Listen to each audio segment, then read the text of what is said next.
Chers amis, bonjour, bienvenue dans ce nouveau numéro de nos discussions sartoriales. Nous continuons aujourd'hui notre voyage au sein de ma garde-robe personnelle. Alors je sais, ça peut sembler un peu arrogant, continuer un voyage au sein de ma garde-robe personnelle, mais c'est quelque chose que vous avez demandé souvent, et surtout c'est un des articles les plus célèbres de Parisian Gentleman, dans lequel j'explique costume après costume, veste après veste, quel a été mon cheminement, ma courbe d'apprentissage, parce que je crois beaucoup à cette idée de courbe d'apprentissage sartorial, les choses que j'ai faites, dont je suis fier, des choses que j'ai fait un petit peu à la va-vite, des choses que j'ai fait dans l'ordre, des choses que j'ai fait dans le désordre, bref.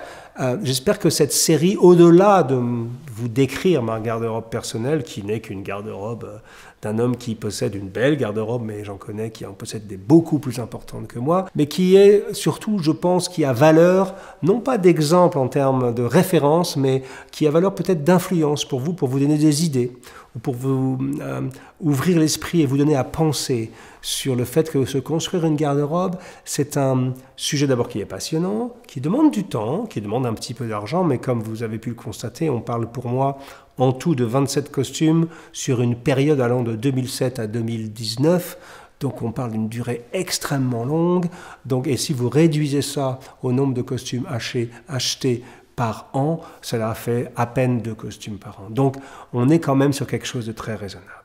Donc nous arrivons désormais au costume numéro 14. Et ce costume numéro 14 est un costume un peu particulier parce que c'est la première fois que je vais goûter à l'art tailleur napolitain. Alors vous savez que l'art tailleur napolitain fait l'objet d'un regain d'intérêt mondial depuis, probablement le milieu des années 2000, 2005, 2007, et avec surtout quelque chose de très fort qui se passe autour du tailoring napolitain en 2010, avec des grands noms, Rubinacci, les Attolini, les Chiton, bien sûr, qui sont des entreprises extrêmement importantes dans le secteur, mais également des gens comme Antonio Panico, des gens comme Sabino, comme Dal Cuore, comme Ciardi, bref, il y a toute une génération, comme Pino Peluzzo, dont nous allons parler d'ailleurs dans cet épisode. Donc, il y a une espèce d'engouement comme ça, Pirozzi également est un nom extrêmement important. Il y a un engouement comme ça qui s'est déclenché autour de l'art tailleur napolitain. Et pour mon costume numéro 14, je n'ai pas pu résister au fait d'aller faire mon premier costume napolitain. Il se trouve qu'en plus, nous étions avec Sonia et avec Lyle en résidence à Naples pour l'écriture de mon livre The Italian Gentleman. Et je peux vous dire que si vous êtes un amateur d'art tailleur, ou de beaux souliers d'ailleurs, mais surtout d'art tailleur, et que vous arrêtez à Naples, faites bien attention parce que c'est Disneyland pour les amateurs de bespoke. Il y a des tailleurs en grande mesure à peu près partout, les tarifs sont plus accessibles qu'à Paris. Bref, c'est un lieu qui est un peu dangereux pour votre carte bleue ou pour votre porte-monnaie parce que vous avez envie, à chaque fois que vous visitez un tailleur, vous avez juste envie de commander un costume. Moi, j'ai commencé avec Luigi Dal Cuore, qui pour moi était un tailleur napolitain, mais qui restait quand même avec une silhouette internationale. Je ne voulais pas aller tout de suite dans le pur napolitain, même si au final j'y suis tombé. Mais avec Luigi, donc j'ai fait mon premier costume napolitain, qui est une belle expérience, mais c'est surtout une expérience sensorielle. Esthétiquement, j'ai fait, comme d'habitude, un croisé, parce que je ne peux pas m'empêcher de faire des croisés. J'ai fait mon premier 4 sur 1, c'est-à-dire 4 on 1, 4 boutons uniquement avec un actif, donc extrêmement classique, enfin moins classique le 6 on 1 ou le 6 on 2, mais enfin tout de même relativement classique. Mais là où je suis allé très très loin avec ce costume, c'est dans la taille des revers. Je crois que c'est le costume avec lequel je suis allé le plus loin dans ce sujet. Les revers sont absolument gigantesques, massifs, couvrent l'intégralité de la poitrine. J'ai choisi pour ce costume un tissu intéressant chez Vitale Barberis Canonico, un costume à rayures, mais avec 3 couleurs différentes de rayures, ce qui donnait un twist un peu particulier, une personnalité un peu particulière à ce costume que j'aime par ailleurs porter avec ma paire de Deacon Chelsea boots patiné très rouge, rouge sang de bœuf par mon ami Norman Villalta à Barcelone. Le point fort de ce costume et de tous les autres costumes napolitains dont je vais vous parler, c'est la légèreté, c'est pas de padding, c'est une épaule naturelle, c'est quelques fronces mais pas trop chez Dalcore, et c'est une expérience, comment dire, sensorielle complètement différente d'un costume de chez Cifonelli, ou d'ailleurs parce que on est dans un costume Cifonelli, on se sent invincible parce qu'on est protégé, quelque chose qui est très structuré. Là, au contraire, c'est vraiment l'idée d'un costume seconde peau extrêmement léger et extrêmement facile à porter. Numéro 14, donc, le croisé 4/1 de chez Luigi Dalcore à Naples. Pour ma pièce numéro 15, j'ai voulu faire quelque chose qui me manquait. En gros, je me suis aperçu qu'il me manquait quelque chose de fondamental dans une garde-robe que j'aurais peut-être dû faire avant, mais que j'ai oublié ou que je ne faisais pas par goût, parce que pour moi, c'était une pièce presque trop classique. C'est un blazer bleu. Et pour ce faire, j'ai fait une petite entorse à ma fidélité à la France et ma nouvelle fidélité à l'Italie, puisque je me suis rendu à Madrid, en Espagne, chez Joaquim Fernández Prats. Alors, je ne sais pas si je le prononce bien, nous on dirait Joaquim Fernández Prats en français, mais je sais qu'en espagnol on dit Joaquín Fernández Prats. Joaquim fait partie d'une nouvelle génération de tailleurs qui est présente en Espagne et qui est très intéressante. Il y a 5 ou 6 jeunes tailleurs qui sont en train de faire du bon travail et qui surtout essayent de faire leur trou ou de se faire une place dans un marché dans lequel le bespoke n'est pas, il n'y a pas une grosse réputation. En Espagne au niveau de la grande mesure tailleur. Et ces jeunes garçons, enfin jeunes, ils ont une quarantaine d'années, jeunes de manière relative, puisque Joachim doit être dans le milieu de la quarantaine, mais je dis jeunes par rapport à des gens comme Gianni Celleghine ou Antonio Panico ou certains vieux tailleurs de Naples qui continuent à travailler à 70 ans et même 80 ans et plus. Donc j'ai fait ce blazer et je dois avouer que j'ai été favorablement impressionné par le travail de Joachim à Madrid. Il m'a fait un 6-on-2, donc je suis revenu évidemment comme d'habitude. J'ai fait un croisé, 6-on-2, donc très classique, 6 boutons visibles, 2 actifs. Et j'ai utilisé pour cela une liasse qui a eu beaucoup de succès, je sais, parmi les amateurs d'art sartorial, qui est la liasse Salt and Pepper, donc sel et poivre, de chez Drapers, qui est un mélange de laine et de soie, qui respire bien, qui est assez léger et qui fait une espèce de rendu assez, comment dire, texturé.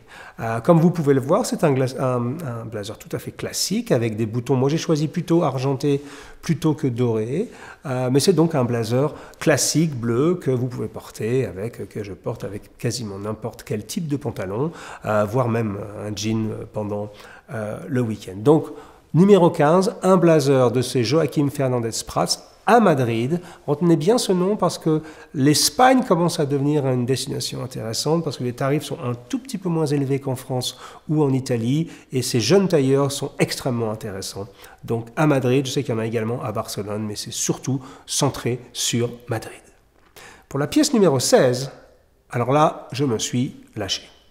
Ça faisait un moment que je tournais autour du pot pour m'essayer ce qu'on appelle les super numbers très très hauts. C'est-à-dire en gros, bon, je vais vous expliquer pourquoi, je peux vous faire une confidence. J'ai été parmi ceux qui se sont un peu élevés, qui ont un peu, comment dire, essayé de tempérer un petit peu cet ultra-marketing des nombres super. Vous savez que quand vous allez dans un magasin de confection, ou dans un grand magasin, ou même dans une boutique de prêt-à-porter, ou maintenant chez un tailleur en demi-mesure, ou même chez un tailleur sur mesure, on a quand même tendance à vous vanter les mérites, et surtout le prix, qui est extrêmement élevé, d'un tissu à haut titrage. Alors, je ne vais pas vous refaire tout le discours sur qu'est-ce que c'est un super 150, qu'est-ce que c'est un super 210, quelle est la taille de la fibre, ça se calcule en microns, etc. Mais enfin, d'ailleurs, j'ai fait une discussion sartoriale spécifique sur le sujet. Il vous suffit d'aller dans le menu de YouTube et vous trouverez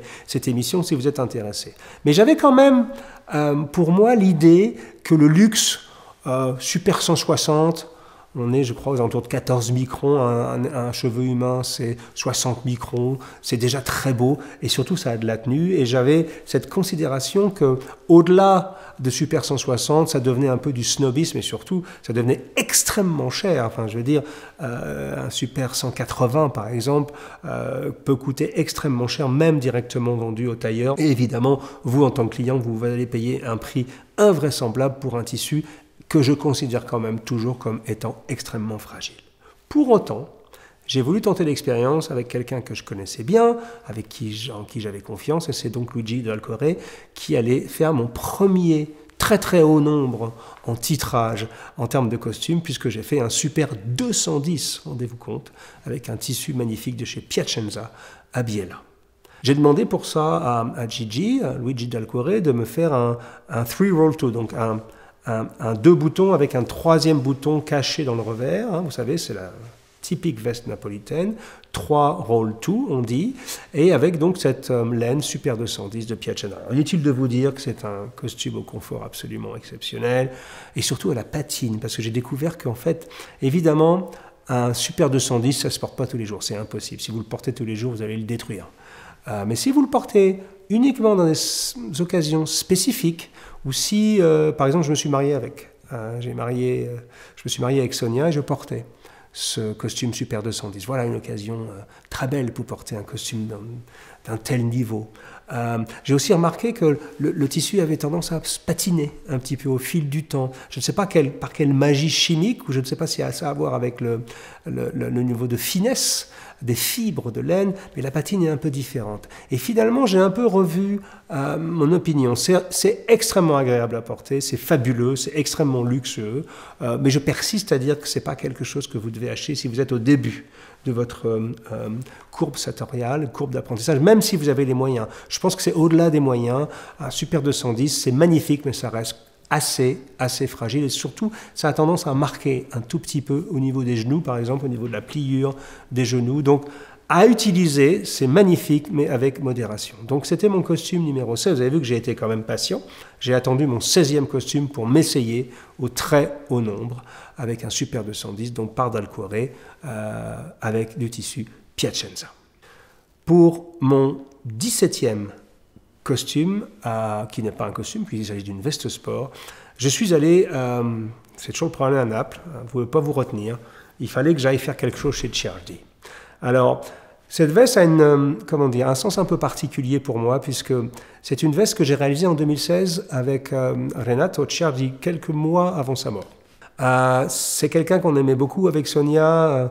On va vous montrer quelques photos. Si vous vous intéressez à l'art sartorial, vous connaissez sans doute Renato Ciardi. C'était ce monsieur qui était au milieu des années, qui avait 80 et quelques années, qui avait ce sourire magnifique avec cette moustache, qui était un garçon qu'on aimait, à qui on aimait beaucoup rendre visite parce qu'il était, c'était plus qu'un tailleur. C'était pour moi l'incarnation de la joie de vivre à la napolitaine, l'incarnation de ce peuple un peu particulier qui aime. Les Napolitains vous disent qu'ils ne sont pas italiens, évidemment. L'Italie est un peu un collage de différentes cultures, et Naples, c'est une culture à part entière. C'est une joie de vivre, c'est une façon d'aborder la vie complètement différente et de profiter de la vie complètement différente. Et Renato Ciardi était pour moi l'une des figures de Naples, quelqu'un qui communiquait vraiment cet état d'esprit. Donc on le regrette beaucoup, mais j'ai eu la chance de faire cette veste croisée chez Ciardi juste avant sa mort. Ce que je voulais tenter là, c'était de dire, voilà, et comment les Napolitains allaient s'y prendre pour faire une veste d'hiver, parce que j'ai choisi une laine Drapers à chevron, très belle laine, mais assez lourde, d'hiver. Comment allaient-ils s'y prendre, les Napolitains, pour garder leur état d'esprit napolitain, mais avec une laine beaucoup plus lourde? Et finalement, ils ont fait un travail absolument remarquable. Pas de padding, demi-doublé, donc même pas de doublure dans le bas de la veste. C'est une veste d'hiver, mais ultra légère, que vous ne sentez quasiment pas quand vous la portez. Magnifique travail avec des poches plaquées. On est vraiment avec la barchetta, vous savez, la petite poche poitrine en forme de barque. On est vraiment à Naples. On est vraiment dans ce qui se fait de mieux à Naples avec la famille Ciardi. Renato nous a quittés, mais Vincenzo et Roberto sont toujours là. Et Vincenzo est le cooper de Ciardi depuis des années, a repris la suite de son père depuis fort longtemps. Donc la maison de Ciardi est en de très bonnes mains. Donc c'était le numéro 17 de ma garde-robe, une veste croisée en laine réalisée par la Sartoria Ciardi. J'arrive maintenant à ma 18e pièce, j'allais dire mon 18e costume, c'est mon 16e costume puisque j'ai 2 vestes sport. Et là, quand on arrive à un certain niveau de garde-robe, comprenez 17, 18 pièces, on peut commencer à faire des choses un peu particulières. C'est-à-dire, mon idée était surtout, pendant toute cette démarche, parce que vous comprenez que j'étais dans une position particulière. C'est-à-dire que non seulement je le faisais à titre par goût personnel, puisque la quasi-majorité, et même la totalité des choix que j'ai faits pour ma garde-robe ont été toujours guidés par mon goût personnel et jamais par un intérêt quelconque au niveau de Parisian Gentleman. C'est-à-dire, en gros, je n'ai pas fait un costume, par exemple la veste croisée dont je vous ai parlé, pour prouver quelque chose ou écrire un article. J'ai toujours suivi mon instinct. Donc c'est vraiment ma garde-robe personnelle et non pas ma garde-robe professionnelle. Je voulais faire cette petite mise au point. Mais toujours est-il que quand on arrive à ce niveau de garde-robe, eh ben, on peut commencer à se permettre des choses. Et il y a des pièces d'une garde-robe masculine qui sont très spécifiques, comme par exemple le solaro. Alors, pour ceux qui ne sont pas habitués à entendre ce mot, le solaro, ça fait soleil, solaro, hein, tout de suite, on pense à l'été. C'est une pièce très particulière. Le solaro, c'est un tissu d'abord. Le solaro original est toujours produit par la maison Smith & Woolens en Angleterre. Et c'est en fait c'est ce qu'on appelle un tissage ouvert. C'est une open weave en anglais. C'est-à-dire qu'on omet une trame pour laisser l'air circuler.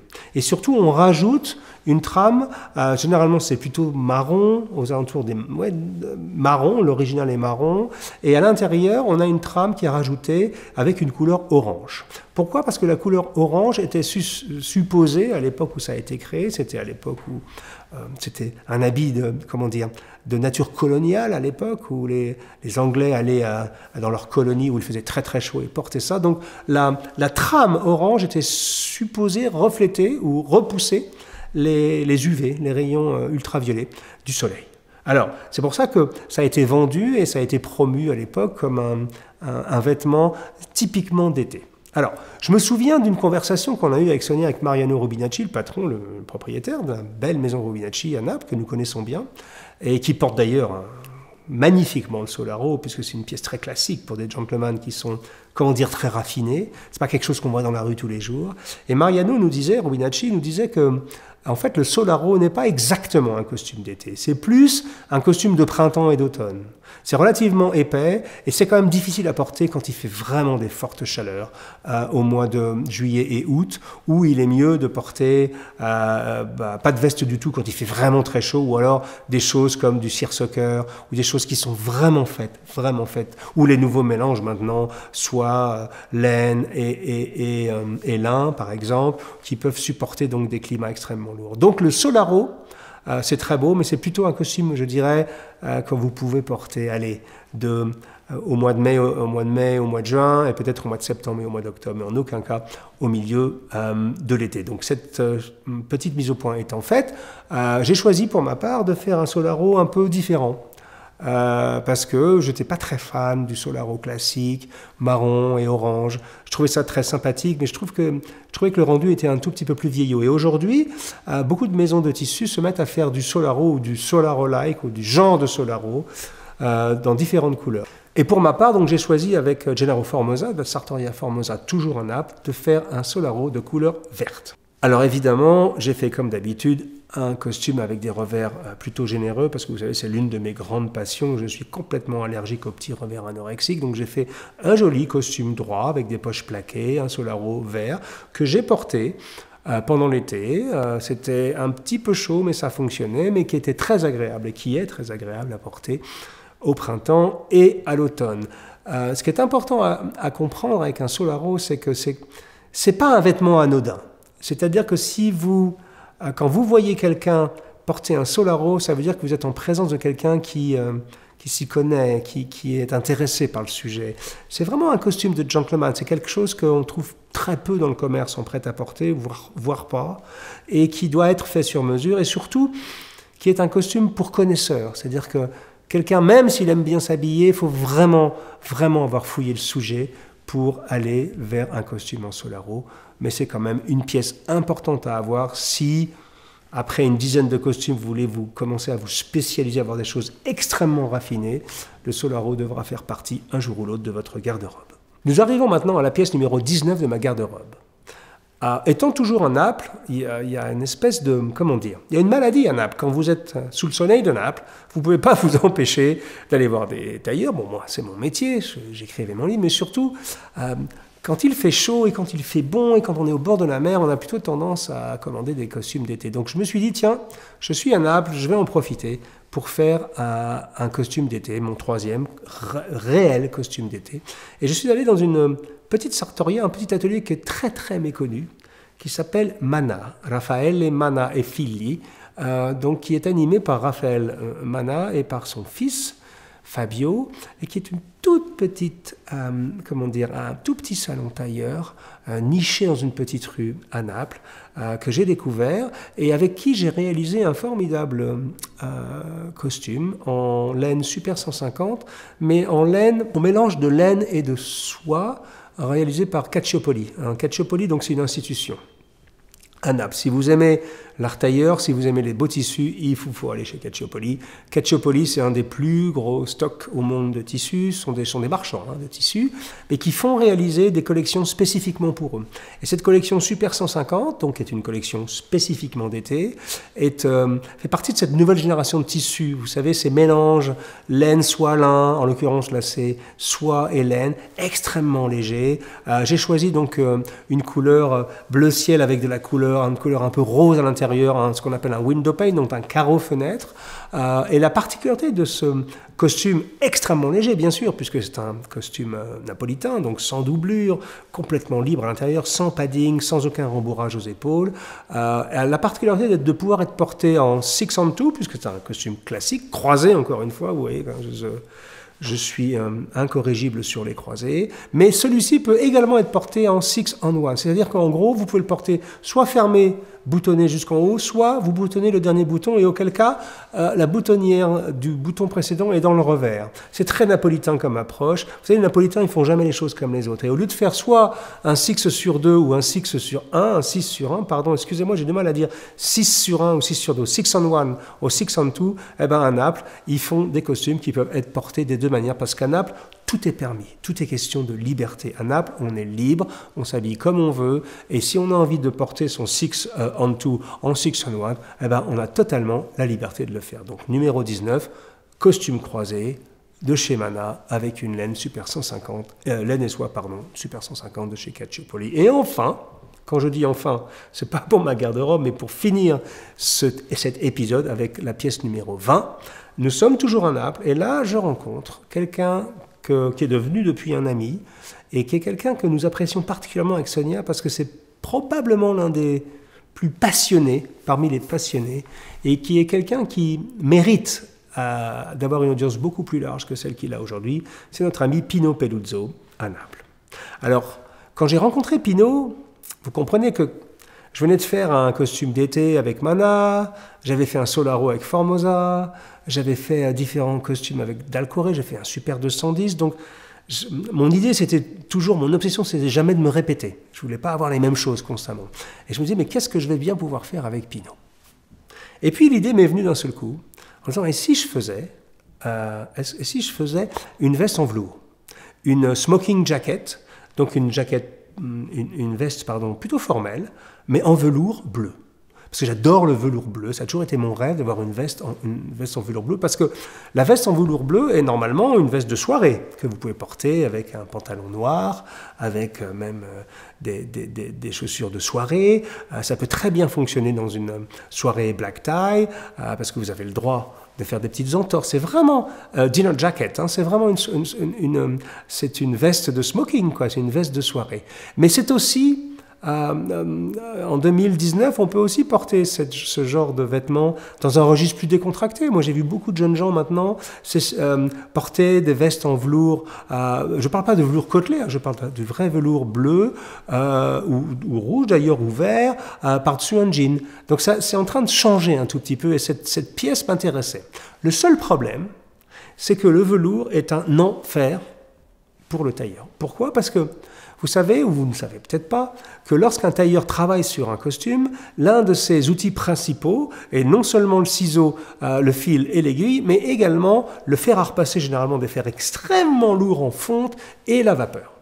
Et lorsqu'un tailleur est en train de travailler sur la forme d'un tissu, sur la forme, sur l'identité presque d'un costume, il se sert énormément de vapeur pour donner du galbe pour donner un roulé au niveau du revers. Tout est fait à la vapeur et avec un fer à repasser. Le seul problème, c'est qu'il y a un seul tissu au monde que vous ne pouvez pas travailler à la vapeur et au fer à repasser, c'est précisément le velours. Parce que si vous utilisez un fer à repasser et de la vapeur sur du velours, ça va tout simplement le détruire. Donc, ça veut dire quoi?